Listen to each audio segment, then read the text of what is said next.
प्रिय छात्रों, नमस्कार। एनसीईआरटी गणित कक्षा 10वीं में आपका स्वागत है। आज हम प्रश्नावली 1.2 का प्रश्न क्रमांक 2 हल करेंगे, जो दिया गया है। पूर्णांकों के निम्नलिखित युग्मों के HCF यानी मौसा और LCM यानी लौसा ज्ञात कीजिए तथा इसकी जांच कीजिए कि दो संख्याओं का गुणनफल बराबर है HCF यानी मौसा और लौसा के। यानी इन दोनों संख्याओं का गुणनफल जो है HCF और LCM के गुणनफल के बराबर है, यही हमें जांच करना है। तो सबसे पहले हम HCF और LCM ज्ञात करते हैं। तो HCF और LCM ज्ञात करने के लिए हमें गुणनखंड विधि का प्रयोग करना है। तो चलिए शुरू करते हैं। तो यहाँ पर 26 और 91 का HCF ज्ञात करने के लिए हम लिखेंगे 26 बराबर और 91 बराबर। तो इसे गुणनखंड यानी यहाँ पर करते हैं 26 का गुणनखंड करेंगे। तो देख रहे हैं इकाई का अंक जो है सम संख्या है, तो 2 से कटेगा। 2 एकम 2, 2 तिहाई 6। फिर अब 13 देख रहे हैं विषम संख्या है तो खुद से कटेगी। 13 एकम 13, तो इसे लिख लेते हैं 2 गुणे 13। इसके बाद हम 91 का निकालते हैं। तो यहाँ पर अब हम 91 का निकालेंगे। तो 91 का होगा 7 बार में जाएगा, 13 सते 91 होता है, आप जानते हैं। अब 13 से कट जाएगा तो इसका गुणनखंड यानी गुणनफल मिला 7 गुणे 13। अब हम लिखेंगे 26 और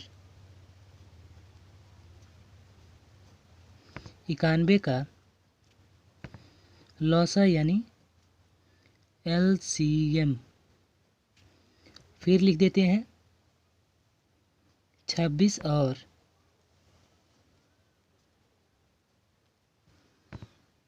91 का HCF। यहाँ पर का जोड़ देते हैं। तो अब हम LCM कैसे ज्ञात करेंगे। इसमें HCF ज्ञात करना तो हमने सीखा है, लेकिन LCM कैसे ज्ञात करेंगे। तो LCM ज्ञात करने के लिए सभी संख्याओं को लिखते हैं और कोई भी संख्या रिपीट नहीं होनी चाहिए, यानी दोबारा नहीं लिखना चाहिए। तो इसमें पहली संख्या 2 है तो लिखते हैं 2, फिर 13 है तो गुणे में 13 LCM ज्ञात कर रहे हैं। फिर 7 है तो 7 गुणे में 7, और फिर 13 है तो रिपीट नहीं करेंगे क्योंकि 13 पहले से लिखा गया है। तो अब इसका हम गुणा कर लेते हैं। यहाँ पर है 13 गुणे 2 पहले है, तो 13 दूना 26 आप जानते हैं। फिर हम 7 से गुणा करेंगे तो गुणे में हो गया 7। तो यहाँ पर 7 छके 42 का 2 हासिल 4, 7 दूना 14, 4 18, यानी HCF प्राप्त हुआ 182। तो यहाँ पर लिख लेते हैं 182। अब हम 26 और 91 का HCF ज्ञात कैसे करते हैं ये भी बता देते हैं। तो HCF ज्ञात करना गुणनखंड विधि में जो दोनों संख्याओं में उभयनिष्ठ होता है।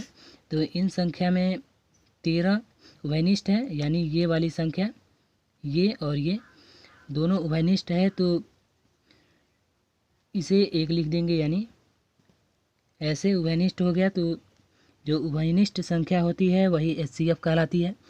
तो इस तरह से हमने LCM और HCF ज्ञात कर लिया।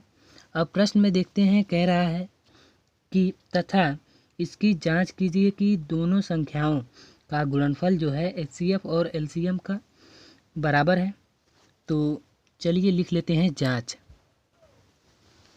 क्योंकि हमें बताना है कि जो दो संख्याएं हैं वो HCF और LCM के गुणनफल के, यानी दोनों संख्याओं का गुणनफल HCF और LCM के गुणनफल के बराबर है। तो यहाँ पर हम लिखते हैं जांच करना है हमें। तो यहाँ पर हेडिंग डाल लेंगे जांच। अब जांच करने के लिए सूत्र का डायरेक्ट प्रयोग करते हैं, जो होता है दो संख्याओं का गुणनफल।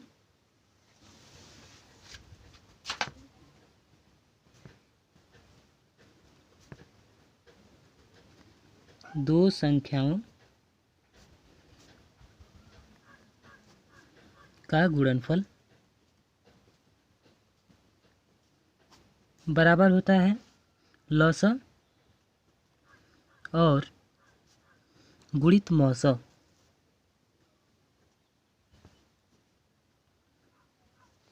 तो अब इसे हम सूत्र के रूप में जानते हैं। दो संख्याएं, यदि पहली संख्या a है, यानी इन दोनों संख्याओं में कोई भाजक होगा, भाजक को b से प्रदर्शित करते हैं, यानी छोटी संख्या को भाजक कहते हैं, और बड़ी संख्या को a से प्रदर्शित करते हैं, यानी भाज्य। तो इसमें बड़ी संख्या a मान लेते हैं और छोटी संख्या को b, यानी इसमें a अभी मानने से कोई मतलब नहीं है कि, यानी दोनों संख्याओं का गुणा करना है, तो किसी भी संख्या से गुणा करेंगे तो वही आंसर आएगा। तो यहाँ पर लिख लेते हैं दो संख्याओं का गुणनफल, यानी पहली संख्या यदि a है और दूसरी संख्या b है, तो a और b में गुणा कर देंगे और बराबर में एलसीएम, यानी एलसीएम को यल से प्रदर्शित कर लें और गुणे में एचसीएफ को एच से प्रदर्शित कर दें। तो ये सूत्र हो गया a गुणे b बराबर यल गुणे एच। अब a क्या है, इन दोनों संख्याओं में से किसी भी संख्या को लिख सकते हैं।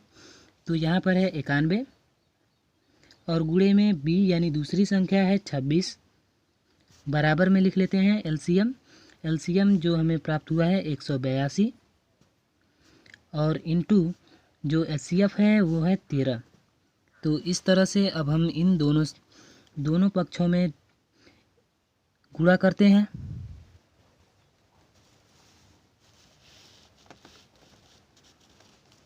तो यहाँ पर 91 में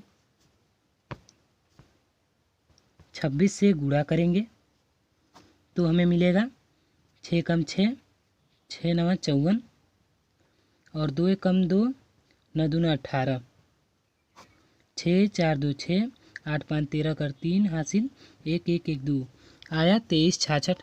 सॉरी, यहाँ पर देख सकते हैं आप 6 कम 6 और 6 नवा 54, 2 से 2 एक कम 2 और 9 दूना 18। अब 6 से 6 हो गया, 4 2 6, जोड़ लेंगे तो 8 5 13 का 3 हासिल 1 1 1 2, 23 66 आ गया।